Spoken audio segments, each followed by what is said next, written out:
Good morning, everyone. We're happy that you have joined us this morning for this career seminar on salary negotiation and benefits. And we have Jesse from Career Services Center, who will be sharing this information with you. And at the end, she will ask you to do a workshop evaluation, which would be very helpful for us, OGO, and also for Career Services. So we'd appreciate you taking 2 minutes of your time to complete that. I also want to mention that Graduate Student Appreciation Week is coming up, and look for those activities on our website and sign up. We may be closing the registration by the end of the day today because we need to let each unit know about headcounts.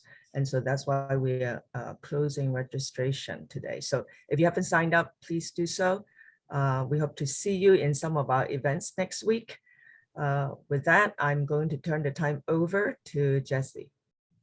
All right, welcome everyone. Thank you, Betty. I'm excited for Graduate Student Week. I did that a lot. I probably went to every event when I was a graduate student. It's a nice break. It's wonderful. I love Graduate Student Appreciation Week. It's wonderful. So I like to think we're starting it off here by giving you guys a wealth of knowledge on salary negotiation and benefits. So my name is Jessie Barclay. I am a career development specialist at the Career Service Center. I've been here for, 7 years. I work specifically with agricultural and natural science students, but before I became a career development specialist, I was a recruiter. I actually worked for General Motors, for Allstate Insurance, and I was on the other side of the offer, extending offers. So what we're going to do today is we're going to use a little bit of knowledge that I have a lot from NACE, which is our governing body in career services, and we're going to talk about tactics and just a lot of information on how to kind of start your salary negotiation process. A lot of what we're going to talk about is how to empower yourself to actually ask these questions, to make these statements in salary negotiation.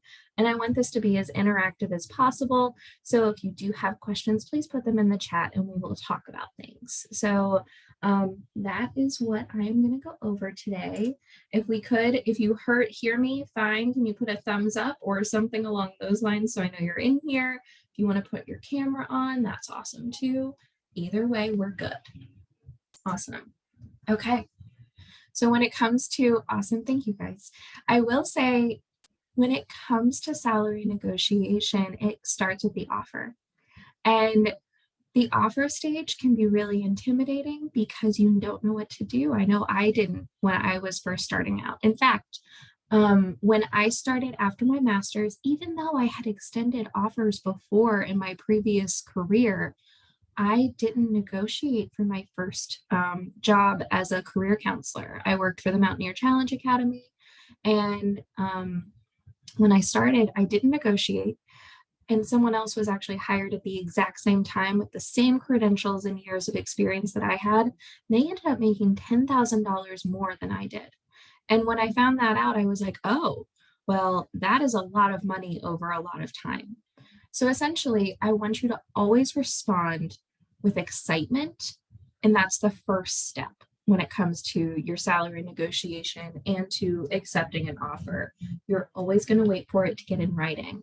If anyone ever offers you a job over the phone and they want you to accept, which I've had happen, they'll, I'm so excited to offer you this position.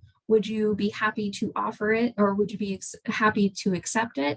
You can say yes, but always say yes, but I'm also I need that in writing. Can you please email me that and the benefits package? A yes is not set in stone. You can also say, I would love to accept, but could you please send me that offer in writing so I can look over it, I can look over the contract, and I can look over the benefits package, but I remain excited. That's the number one thing you want to do. When going into negotiation, this is not a conflict. You're not setting up for a battle. What you're doing is trying to make sure that what you're worth and what the company can give you are very connected and the same. So it's just a conversation. I never want you guys to feel like you are going at it by asking for too much. And we're going to arm you with resources to make sure you're using research to come up with a target salary to ask for. Any questions about how you should always get it in writing? Okay. Leverage equals negotiation. You guys are all graduate students. You have higher level degrees, or you will when you graduate. That's your leverage. Sometimes leverage can look like your higher level degree. It can look like experience. It can be research. Your leverage is your body of work and your experiences. So it's really important when you're going, even before you apply to a job, look at the job description. Understand what percentage of this job description are you qualified for? What percentage are you actually have experience hands-on? That is your leverage. When you go to the offer stage, if you get a number that's a lot lower than you were expecting, all you have to do is reiterate, based on my research and based on the experience that I have, I was hoping for a number closer to this. Is that something we can get closer to? It's just a conversation, but you're going to use your experiences, your skills, and whatever it is that you're qualified for this position to create that leverage and to create those concrete details as to why you should be making more money than they offered. So that's what I mean by leverage. Leverage is your experience. And without letting them know that, if you just say, no, I just want more money, that's not going to be good enough in a lot of instances. You need to remind them why you're qualified. Do you guys have any other questions on what leverage means? Leverage can also look, if you're in a job already, leverage could be that you've been offered another position. A lot of times when moving up, you may be promoted, or you may have someone come to you from another company or another school wanting you to work there. And when you go to your supervisor, you may actually say, I do have an offer on the table from another company or another school, and I was just wanting to let you know this. Would there be any way that you could match that? Or I'm going to give my 2 weeks. And that's absolutely okay to say as well. So leverage can work as you're trying to move up in a company, trying to get a raise, and also at the beginning based on your qualifications. Any questions on that? Okay. How about international student leverage? I knew that was going to come up, and that's absolutely okay. International student leverage is going to be a little different. From my understanding, international leverage is going to definitely have a lot to do with your experiences, as well as what the federal government believes you should be making in the position you're applying to. A lot of those standards are not something you can negotiate for, meaning if they do their market research and they come back that, I'm looking at geography, but let's say you're wanting to be a geologist. You're an international student, you're applying for a geologist position, maybe at an oil and gas company, maybe at a higher level solar panel company. And when they're trying to get your visa status and trying to get all of your paperwork done, maybe you're going for your green card and they're going to sponsor you, you can only make as much as the federal government tells you or tells the employer, if that makes sense. So there's not as much negotiation, but there are other things you can negotiate for other than salary, and we'll talk about those things as we move forward. Does that help a little bit? I know that's not a perfect answer. A lot of the international students, it's a huge disadvantage, but it also is important for you to understand that sometimes there's nothing else that you can do. It has to come from the federal government. Now, for those, I want you guys to make appointments with Chala or I, or any of your other career development specialists, and we can arm you with as much knowledge as we have, and we can kind of move on from there. Does that make sense? Yes, of course. Of course. So what you want to start when you're starting to think about your salary negotiation, or even just searching for jobs, is geography. So if you are looking for honestly, even a PhD level research position here in Morgantown, West Virginia, it's going to have a little different salary than somewhere in New York City. So you want to make sure you're paying attention to your geography, the cost of living in wherever it is that you're applying. Is it highly desirable? If you are applying for a position that a lot of other people are also going after, and it is also in a very large metropolitan area, you're going to have to really pay attention to what are your salary standards. They're going to be different than if you're looking in Morgantown, West Virginia. A good salary is going to be different everywhere. So that's always something I like to make sure you guys know, because this is the first question we ask when we meet with students. Where do you want to live? If you have a very clear understanding of where you want to live, you know you want to live within 50 miles of Salt Lake City, Utah, then we need to do our research on what are the salary requirements in Salt Lake City, Utah. What's the cost of living? There are cost of living calculators all online. There's this really great resource called Paycheck City, where you can look at, let's say you're wanting to live in Pittsburgh. You're wanting to be a mechanical engineer in Pittsburgh. You can actually, on Paycheck City, put in your desired salary and see how much tax is going to be taken out, how much money you're going to be spending on milk, how much money you're going to be spending on rent. For most of this is in the median range, so it's not exact, but it'll give you a good idea so you can budget. That's what is most important when you're thinking about geography. Any questions about that? So Paycheck City is a great resource, and also looking up those living wage calculators. Okay.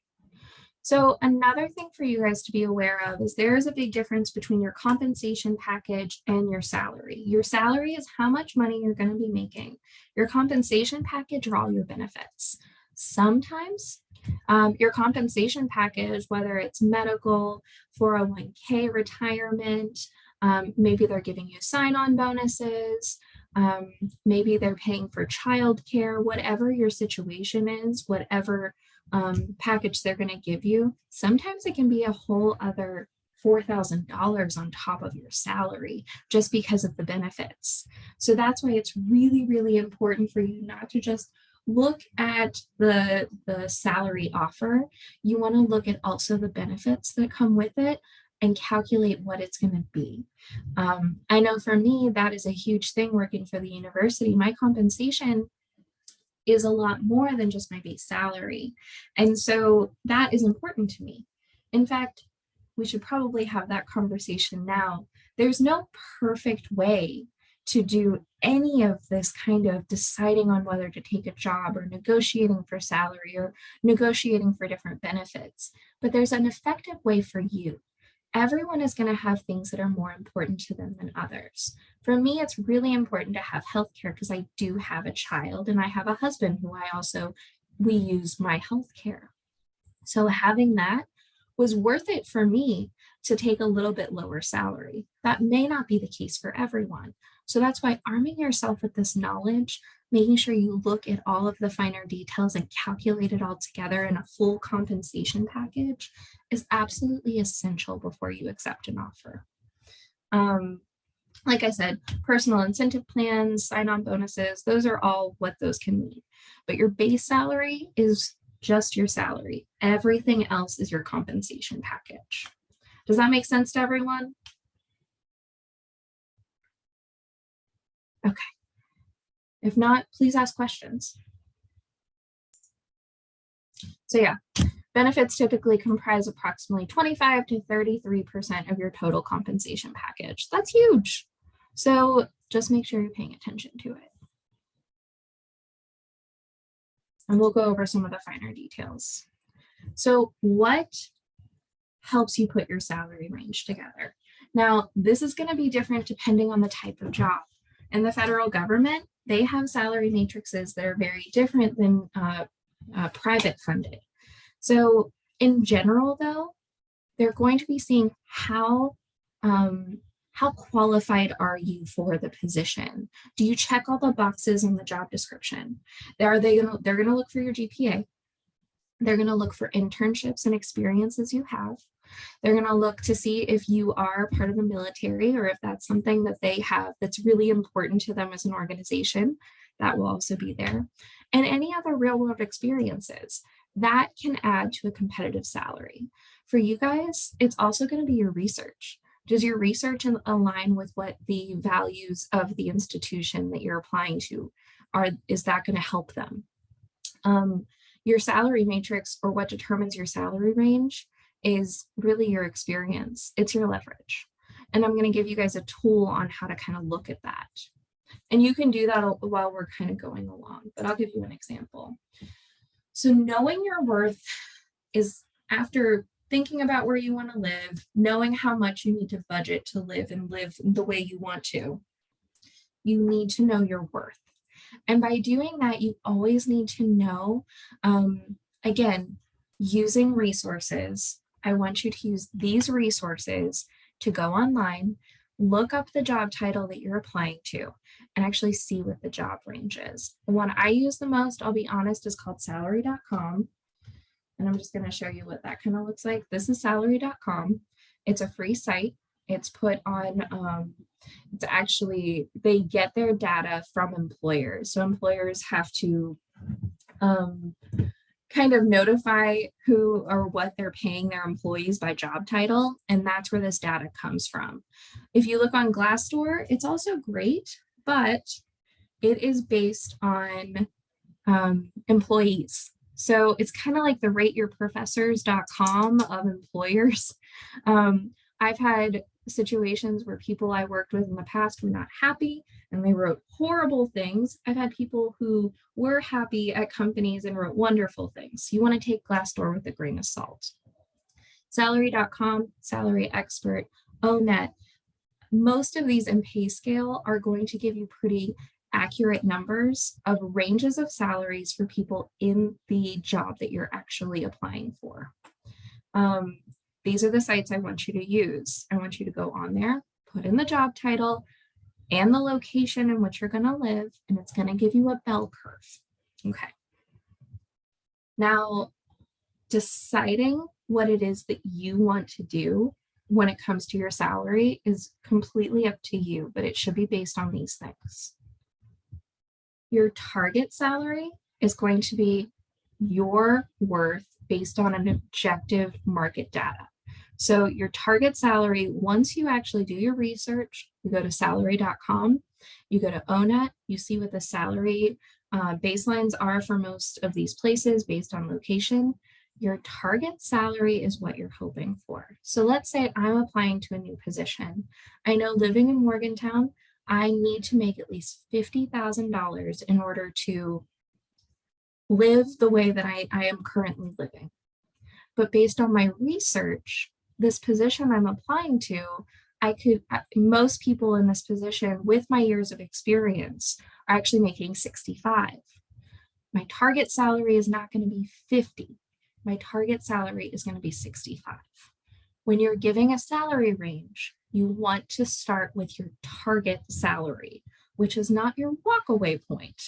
Does that make sense? Your target salary is what you're worth based on your research and your years of experience. So, does it cost anything to use the websites? Nope, that's why I'm giving them to you. Great question, Marcus. They are completely free. And I will send this PowerPoint to Betty afterwards. We're also recording this, so I have everything. No, they are completely free. And that's why it's awesome. But when you're, let's say in an initial phone screen, and this is going to happen even in the interview process, they're going to ask you, what is your target salary? What salary are your requirements? You don't want to say that 50,000, because if you say it, they're going to give you 50,000 when you could be making more. You want to say something along the lines of, you know, I'm continuing to learn about this position, but I'm really looking for something closer to the 60, 65 or 65 to 70. And that's okay. I'm going to give you some other phrases in the future of this to say instead of that, but talking about target salary, it's the salary that you know you're worth. The target range is the target salary and then 20%. It's really, really important that you start with a number that you know you're worth based on your experiences and the data. If you forget everything else that we talk about today, that's the most important thing. And again, that walkaway point for me in this instance, it's 50,000. And so I know that I need that 50,000. And for me, like I talked about before, it's more important to me that I have a good work-life balance. It's important to me that I have time to see my daughter, and that I have a good compensation package. So I'm not going to say 50,000, but if they come up with an offer of 50,000, I'm probably going to take it, but they don't need to know that. Does that make sense to everyone?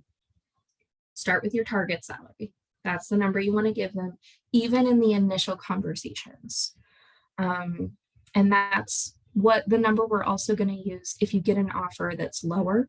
You can say, you know, I was really hoping to look for 65 based on my experience and my research. And we'll talk about that. So here's salary.com. You put in the title. For me, it would be like career development specialist. For you, we can always talk about where you can get those titles, but it's really helpful once you find a job you're applying to go do this even before you apply. And then make sure you put in the location. After you do that, it's going to give you a bell curve. For you, you guys are going to have more education as graduate students. So you're obviously going to be able to start higher up on the bell curve. So it's based on years of experience, direct reports, did you report to someone? I always encourage you guys to go to the top of the bell curve, especially to start out with.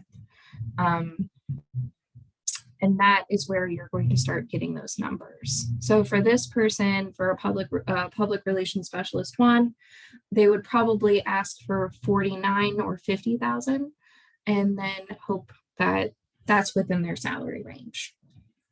I hope that helps. This is why I love salary.com, because I love bell curves, because it gives people more of an idea of what a majority of the population in that area are making. There's always going to be outliers. So set a target salary, set the target range before you even enter the negotiation process, before you apply. You want to know these numbers as soon as you possibly can. I want you guys to play with these resources after this, just so you can get a good idea and start budgeting for your future. Any questions about how to obtain those? And again, please use the resources. I can put some of those in the chat at the end. And I'll also send this PowerPoint to Betty so she can make sure you guys have it. Any questions about that? Is this helpful? Just checking in. Okay, thanks, Marcus. So even at the beginning, whether it's them saying, you know, what is your desired salary in the initial interview, or if at the end of the interview or when you get the offer, is this your desired salary? You want to have ways that you don't have to give them the number until you get the official offer. What are your salary expectations? Can you please tell me your salary history? I need to know what salary you want in order to make an offer. These are going to be the phrases that they use in the negotiation process. The whole point in asking you these questions in the interview is to get you to say a number. When I was at General Motors, if I had a salary range for an entry-level mechanical engineer, I knew I could pay them between 70 and 90,000. If I could get them to say 70 in the initial phone screen, that's more than likely what they were going to be offered. But if they, instead of saying, can you please tell me your salary history, if they just use the phrase, you know, I'm still learning about this position, I'd like to continue learning before I gave you a number, I could say, yeah, that's fine. But if I was told I had to get a number, then I would have the student, or I'd have the person say, what are your salary expectations? That's a phrase you can use. Okay, I'll get to you, Ashley, when we get through this. So what are your salary expectations? You can actually ask them, can you please tell me the range of the salary that you're hoping to pay this person? You can ask them. Sometimes different places will say, yeah, we have budgeted between 70 and 90,000. And then okay, well, I'm going to continue learning before I tell you where I fit in that range. And then if they say, I need to know an actual number before we can move on in the process, that's where you figure out your target salary based on based on your research and based on your experiences and how qualified you are for the position. But you want to use those negotiation phrases as soon as you can. So this is in the initial part. I'm still learning about this position. Can I continue learning before I give you a number? Or can you tell me the range that you've budgeted for this position? And then after that, you can say, I'm really, based on my research and based on my experiences, I'm looking for 80,000, whatever it may be that you're comfortable with. So those are some deflection statements you can use even at the beginning. So you do not have to give them a number immediately. And Ashley asked, I struggle with finding a range because I'm looking into a field that doesn't have a lot of data. I was going to say, we're going to talk about this. And I have a lot of professional experience, though not directly in the field I'm working towards. Any advice? Yes, I really think it's important for you to do that research on the jobs you're applying to. You can always get on LinkedIn. LinkedIn Learn, they actually have more salaries available than salary.com, especially. Ashley, do you mind telling me what your industry is? And if not, it's okay. That's absolutely okay. Hey, I'm just going to unmute for a second. Perfect. I am a pharmacist, and I would really like to be a professional, in a higher level leadership position that focuses on patient safety and medication safety. And so there are some organizations that have physicians in those roles, and they are C-suite level positions. And then there are lots of organizations who have like a nursing level patient safety officer, and they are not in any type of leadership position. So the salary ranges are mostly for those types of positions. Yeah, it's really just difficult to find that type of information. And Ashley, I'll just say, and for any of you that are also kind of dealing with these outlier type ones that there's just a lot of differences, I really want you guys to make an appointment with us, because that's something we can go through with you and try to help you decide what's more important for you. Honestly, I think that using these deflection statements is going to help in that process whenever they're asking for your salary range. That's been my experience, especially working with pharmaceutical and hospitals. But I hope that answers the problem is there's not going to be a perfect answer in your research, but there's going to be a good answer for you in your own situation. So I do really highly encourage you to either stay after when we're done talking, or set up an appointment with me or with one of the other CDSs, especially when working with hospitals. The other thing to be aware of when working for hospitals, there are hospital recruiters. And they sometimes can let you know more than what we can find online because they have insider knowledge, and we can help you find those too. I hope that helps. But yeah, great question. I'll try to address it more as we go through. But everyone feel comfortable with those deflection statements, so you don't have to give a number at the beginning? Thumbs up. Honestly, when I did salaries, when I would extend offers and I would ask these questions, I always knew when someone knew what they were doing because they would use those statements, and I would keep it in the back of my mind if they made it further in the process, because then I knew they were definitely going to negotiate for their salary, and that's not a bad thing. What I need you guys to realize, negotiating for your salary is not going to look negatively on you as long as you're using the right tone and using your experience and leverage as part of why you're asking for more money. I can talk about this for a long time, so we're just going to move forward. So let's say that your employer asked your salary expectations or desired salary Here are just a few responses that you can say. So I've already given you these, but I think it's important that we go over them again. I'd like to see if I'm a good fit first before we discuss salary. Or I'd like to learn more about the role as I set my salary expectations. As we move forward with the interview process, I expect that my salary would line up with the market rates, definitely use market rates, for similar positions in this area. Or I'd appreciate if you made me an offer based on what is budgeted for this role, and then we can go from there. These are perfect statements that you can use initially. And it may not be something you felt like you ever had to do. And that's why I really want you to know now that these are really important statements for you to do even initially. So when looking at the compensation package, here are some commonly offered benefits. So does anyone have any specific questions about each of these? We're going to go over a few of them in more detail. But does anyone have any questions specifically? Okay, so one thing for you guys to be aware of is health, dental, life, pension, 401k. Those are most time, and severance, those are not things that you can typically negotiate for. There are usually, there may be choices. How do we ask if we sponsor for H-1B for a specific position? We'll talk about that too. These types of benefits are not going to be negotiable, but they will be part of your compensation package. The reason is health insurance, most employers have to provide it, and what they offer is usually all they offer. So you can't ask them for more unless they offer it to everyone within the company. Same with dental, life, 401k, and pension.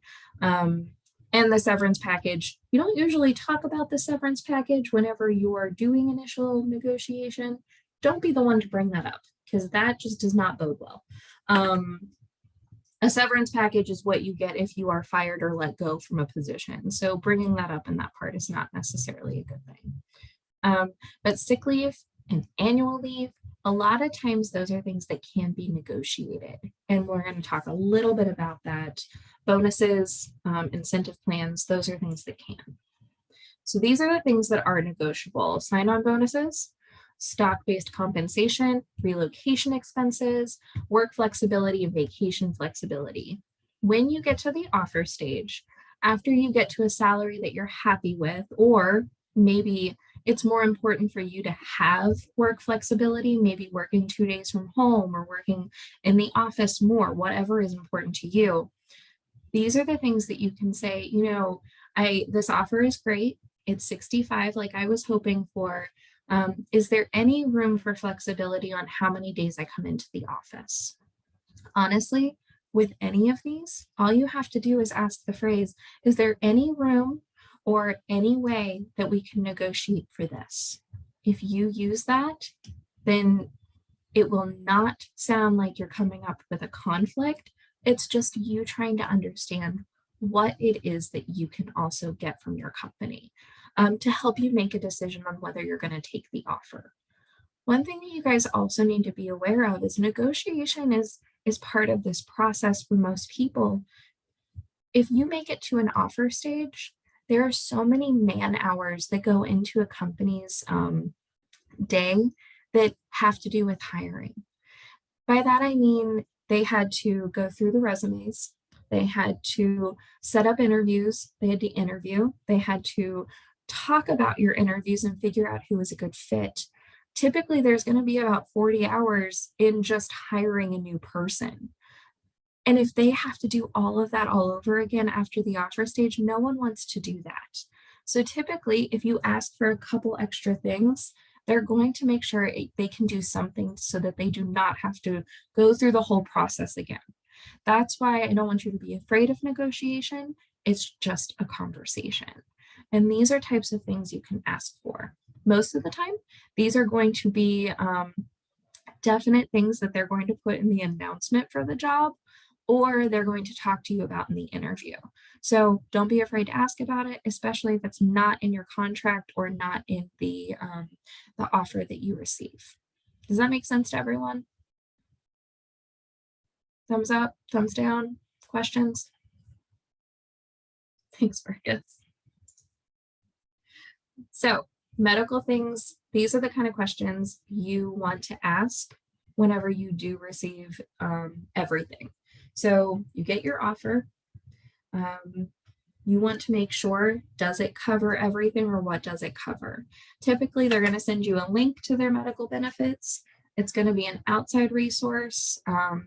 Typically, most places are going to have larger companies like TIAA or PEIA here at WVU that do all of this. So you're going to be asking the questions to them. So what does it cover?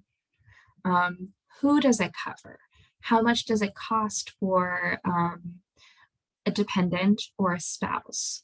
Right now, I think in 2022, it's typically in the state of West Virginia, it's about $1,200 for medical in the state of West Virginia. Now, that's what comes out of your paycheck. Some employers will actually pay for all of your insurance. That's what you need to make sure. How much of the insurance are they going to pay for? When does it go into effect? A lot of companies will not have it go into effect immediately. They want to make sure you're going to stay before they start that paperwork. I've had places that it will start the day you start. These are the questions you want to ask. When do medical benefits go into effect? Are there deductibles? Are there co-pays? Deductibles are what you have to pay before medical insurance will cover. Co-pays are, do you have to pay $20 whenever you go to a doctor's office? These are the things that you can look at whenever they do send you the medical benefits package. Sometimes medical, dental, and vision will all be 3 separate things. Sometimes they won't cover any of it. Sometimes they'll cover all of it. And that should be considered when putting your entire compensation package together and figuring out how much money you're going to be paying for things. So these are just the questions I want you to take into consideration. Anything else about medical insurance? Okay. Retirement vesting. Does anyone know what retirement vesting is? I didn't when I was a graduate student, so that's why I put it in here, because it's really important. Retirement vesting means that if you are offered 401k and you can take money out of your retirement or out of your paycheck every month to actually put into a retirement fund, vesting is, will your employer actually match it? In wonderful places, they will say, if you put in, $5,000 a year, we will match that $5,000 a year and put it into your retirement account. Vesting is, how long do you have to stay until you can save it? So by that, I mean, here at WVU, I'm already vested. It takes 5 years. So every year I would put in 5,000 and the company would match. But if I left before my 5th year, I would actually get none of the money that they invested. They just take it back out of the account. But as soon as the 5 years, or as soon as I'm here for exactly 5 years, that means that I get the $5,000 I put in every year and the $5,000 that they put in. So make sure if they have a vesting program that it's something you're comfortable with. Some of you may not be planning on being somewhere for more than 2 years. Vesting shouldn't be a part of what you think about. And if it is, are you vested immediately or how long does it take? These are just questions I want you to start thinking about whenever you're looking at your benefits package. I know here at the university, I believe they do 6% vesting. So they do a match up to 6% of what I put into my retirement after 5 years. That's pretty good. 3% is also great. After the recession, vesting wasn't a thing for a long time. So anytime you can have any sort of vesting or matching is wonderful. So thinking about your retirement is also really important. If there are financial advisors involved in part of your package, go see them as soon as you start. Please do. It's really helpful for you. It's helpful for everyone involved. So that gives you a little bit more about what vesting is and why it's important to make sure you understand. Contracts. So everyone, when you get your offer, it's going to have your salary, and most of the time it's going to come with your contract. So it's going to be your start date, it's going to be your salary, it's going to have your benefits, your non-compete clause. Does anyone know what a non-compete clause is? Anyone? Okay. So this is really important, especially for those of you in the arts, in STEM, or anyone who creates something in your line of work. A non-compete clause means that if you start working for, let's say, Pepsi, and you're working in their marketing company or in their marketing department, if you start working for Pepsi, or if you start working for Pepsi, I can promise you there is a non-compete clause in your contract saying that if you start working for Pepsi, you cannot work for any other beverage company for up to 6 years after you leave Pepsi. Non-compete, it's a legal process to prevent knowledge from going to competitors, if that makes sense. So take into consideration your own future. If you want to be at Pepsi forever, that's awesome. You won't have to worry about a non-compete. But if it's not something you feel comfortable with, then you may want to consider not taking the offer. Sometimes in those non-compete clauses, you just have to make sure everything is, it makes sense to you. That's times where you want to come here and we can look over it with you. We can send you to WV Legal Services and we can talk about what that looks like. Relocation clause. Sometimes companies will need you to relocate. And so you want to make sure you're reading what the relocation clauses are. Most companies won't have one. I know here at the university we don't, because we're a stationary institution. But for some companies, every 3 years you may be asked to leave. So it's important to talk about that. Emily, is it possible to negotiate around non-compete clause? I have never seen someone successfully do that. And the reason behind that is actually the next thing we're going to talk about. Intellectual property is very important to companies, but I have seen, let's say that you are working on a research project and you haven't finished your dissertation yet. And you want to make sure if you start for a company, your dissertation is yours. And if you do anything, the intellectual property that you create through your research cannot be part of your non-compete clause. You can negotiate for that. I've had students say in their contract, negotiate to actually say that their dissertation or anything that they worked on before their start date could not be considered in their non-compete clause or an intellectual property. So those are things you can negotiate for. But if you're creating things for the company, the day you start, it's usually going to be theirs. And if you leave, unless it's a really small industry, no, because they're not going to like that. It depends on the situation. Emily, do you want to tell us what's your industry? And you don't have to. We can talk about it later if you want to. Oh, that was just a general question. I was just curious. I do academic stuff. I was just curious. Yeah. No, it's great. Non-compete clauses, if you say, can we not do the non-compete clause? It's going to be a red flag that you're not going to stay for very long. So that's one of those things. Great question, though. I love that. I hope that answers. Intellectual property, on the other hand, is anything that you create while working for that company. Could be under the ownership of that company. We actually had an example of a student who worked for a large marketing firm, signed an intellectual property clause, kind of signed away all of his rights, didn't know what he was doing. He got really into writing music and started performing and did really well. And the company tried to sue through the intellectual property clause that anything he creatively did while he was under their employment was theirs. They lost because their intellectual property did not involve creativity. But since then, some companies' intellectual property clauses are even more sound. So please look over them. And that's something you can also talk about and say, you know, in this intellectual property, anything that I create at work that has to do with this industry is yours. Anything else is mine. I was excited that he won that because he's a good artist, but these are things just to be aware of.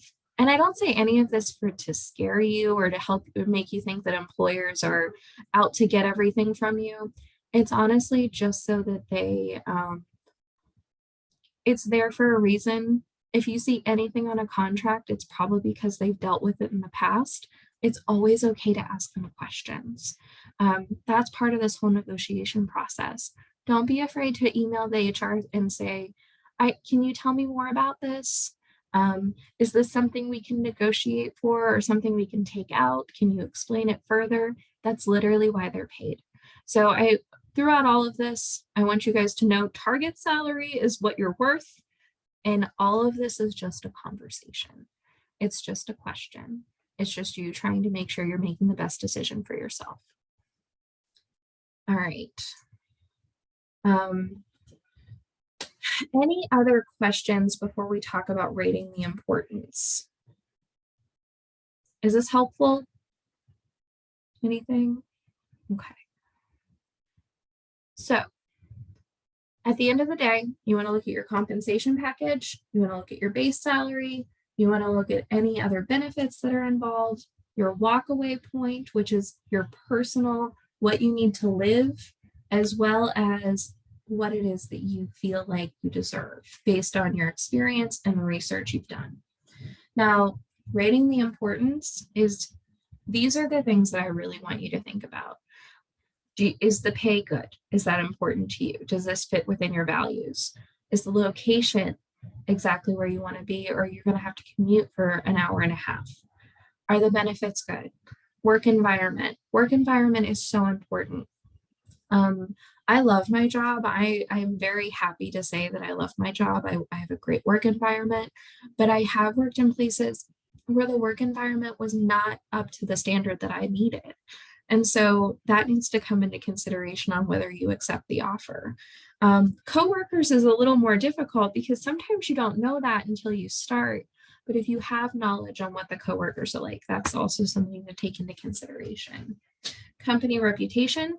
Before you accept the offer, I want you guys to actually go online, type in the company's name and put news. Look at all the things that they have out in the world.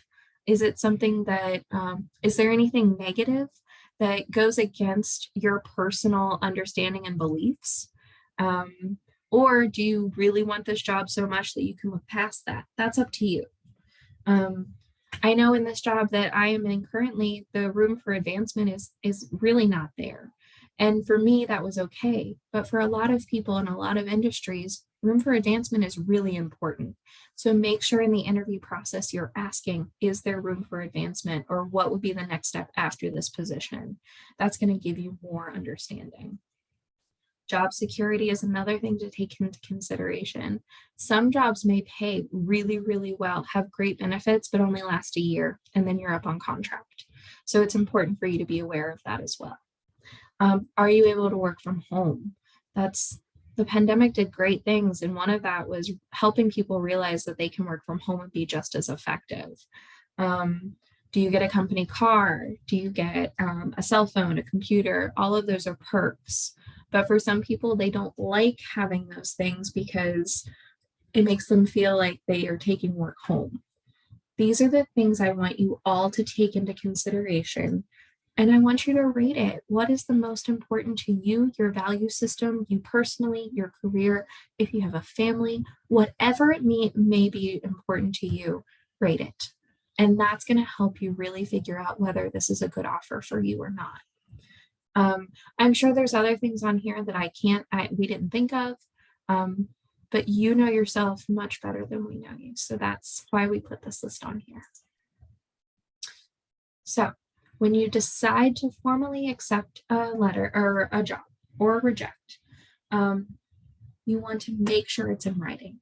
You got the job offer. You said, You know, you came in at 60, you sent the email that said, you know, thank you so much for this experience for the job offer. I remain very excited.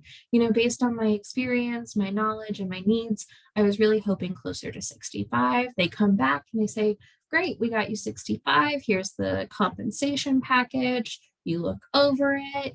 You look, see if there's anything else to negotiate. And then you're like, you know what? I'm going to take this. You want to make sure it's in writing. You want to reiterate the start date and ask them what the next steps are. Make sure it's in writing. But let's say it's not what you need. And this happens a lot, especially for you guys who have your master's, your PhD level. You may have several offers at once. Maybe you have one place that is more fits within your values more than the other. Your rejection letter sample is really important, especially in some of your industries that are smaller. You don't want to burn any bridges. So a rejection letter is really important to stay professional and positive. And this is a good example. Thank you very much for offering me the public relations assistant position with PPR Public Relations. I enjoyed meeting with you and your staff. After much deliberation, I regret to inform you that I will be unable to accept your offer. Please know that my decision was a difficult one. I was impressed with the opportunity presented. I wish you the best in your recruiting efforts for the position. Perhaps our paths will cross in the future. Sincerely. That is so important.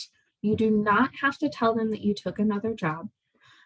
Sometimes after sending these rejections, you may get an email back saying, what else can we do to make sure you accept this offer? Sometimes you won't though.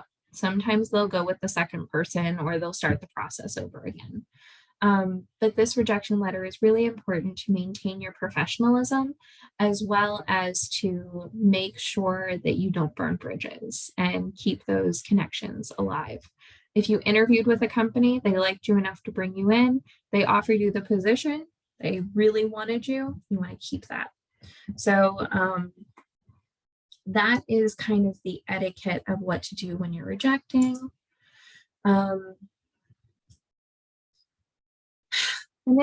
Honestly, all of this can be really overwhelming. My job, as well as the other career development specialists, we do have one for each career pathway. Our job is to help you through this. If you get on Handshake, you can set up an appointment with one of us and we can have a whole hour or more to go over this. Once you get an offer, or if you're getting ready to negotiate, that's something we can help you with. Honestly, today was really to give you an overview, to answer any specific questions you have, and to help you have a few phrases to use as you're kind of moving forward.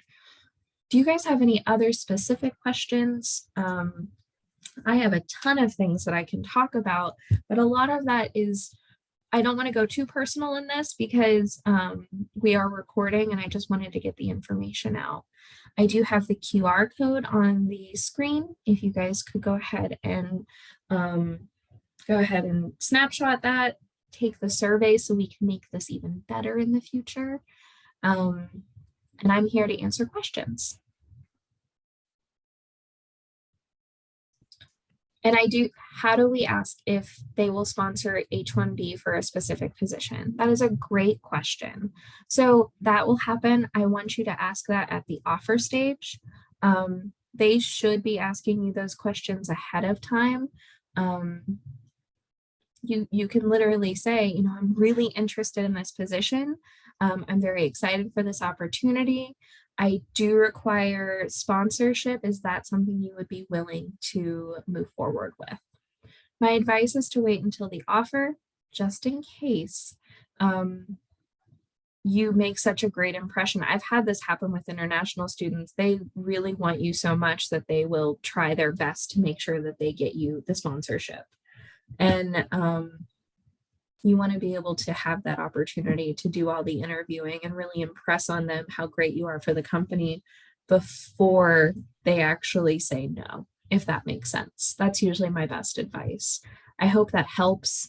It's not a perfect answer, and I recognize that, but it is really important to make sure that you just ask. You just say, I need this. Is this something you'd be willing to offer?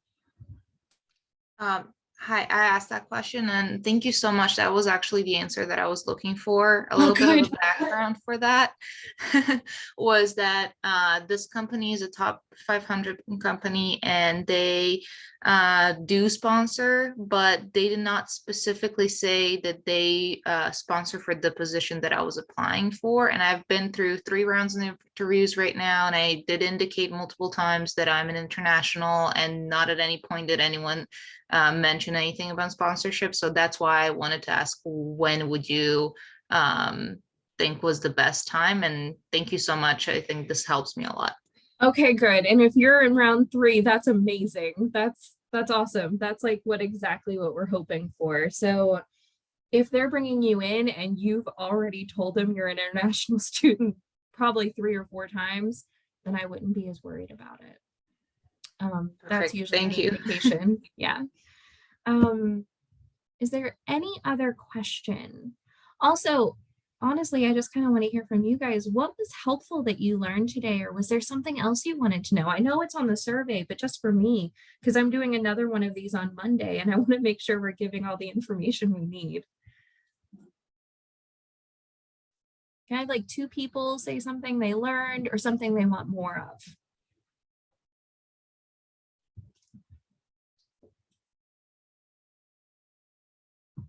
Okay, that's fine. That is absolutely okay. Well, I do hope this was helpful. Like I said, please set up an appointment with us if you need further information. This is a great starting point. And I'm happy to help in any way possible through this process. That's what our office does. And yeah, go out there, have those conversations, know who you are, and know what you're worth. And Betty, I'm going to send you this PowerPoint if that's okay with you. Certainly. I'm happy to spread this knowledge because they need to know. And anytime you need us to do things, we're here. Thank you so much for the presentation. It was really helpful. We will post this recording on our website, which I'm going to stop right now.